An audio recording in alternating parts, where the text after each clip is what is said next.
सादर जय जिनेंद्र, कविता माठिया, गुवाहाटी, आसाम।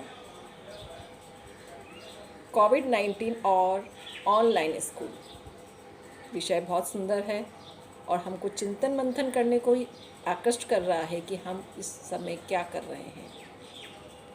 कोविड-19 महामारी ने सभी बच्चों को मोबाइल तक सीमित कर दिया है, क्योंकि आजकल जो ऑनलाइन स्कूल है वो सिर्फ मोबाइल में ही चल रही है और बच्चे दिन के कम से कम 4 से 5 घंटे सिर्फ मोबाइल में ही लगे रहते हैं और बच्चों का खुद का पढ़ाई करना भी कम हो गया है, सेल्फ स्टडी करना।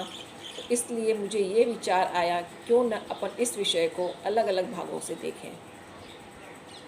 मैंने इनको कुछ बिंदुओं में निर्धारित किया है। पहला बिंदु है मेरा शारीरिक स्तर पर।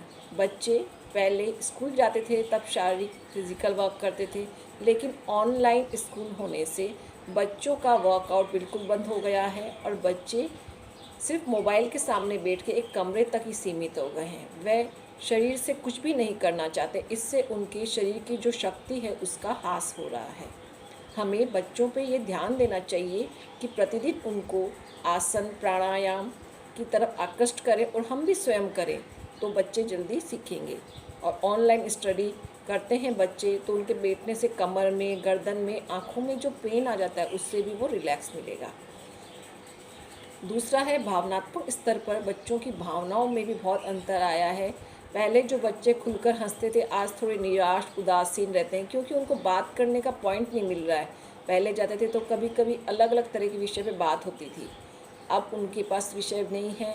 तो बच्चों के संग हम परिवार वाले ही बैठ कर के बातें करें और उनसे पूछें कि आपको कौन सा लेसन पढ़ा रहे हैं, और कुछ पूछना है हमसे तो आप भी बता सकते हैं। तो उनको सेल्फ स्टडी की तरफ भी आकृष्ट करें। मानसिक स्तर पर बच्चे थोड़े तनावग्रस्त रह गए हैं, नकारात्मक भी सोचने लगे हैं। सोचते हैं हमारा क्या होगा, अगर ऑनलाइन एग्ज़ाम होगा या कुछ भी होगा तो हमारे क्या परसेंटेज होंगे। पहले जितना कंपटीशन था अब शायद वो नहीं है, क्योंकि एक लिमिट तक ही मार्क्स दिए जाएंगे। इस तरह से हम ऑनलाइन स्कूल को सब परिप्रेक्ष्य में देखते हैं तो मैंने ये निर्णय निकाला कि जितनी ऑफलाइन स्कूल थी, बच्चे स्कूल जाते थे, कुछ थक कर के आते थे, अच्छे से खाते थे और दौड़ते थे, खेलते थे, वो अच्छा था। लेकिन अभी जो परिस्थिति है उससे हमको बच्चों को समझाना है कि ये समय भी एक दिन गुजर जाएगा और हम बच्चों के साथ में खेलें और उनको सकारात्मक विचार दें, सकारात्मक सोच दें, उनको समझाएं कि आप भी सब कुछ कर सकते हैं।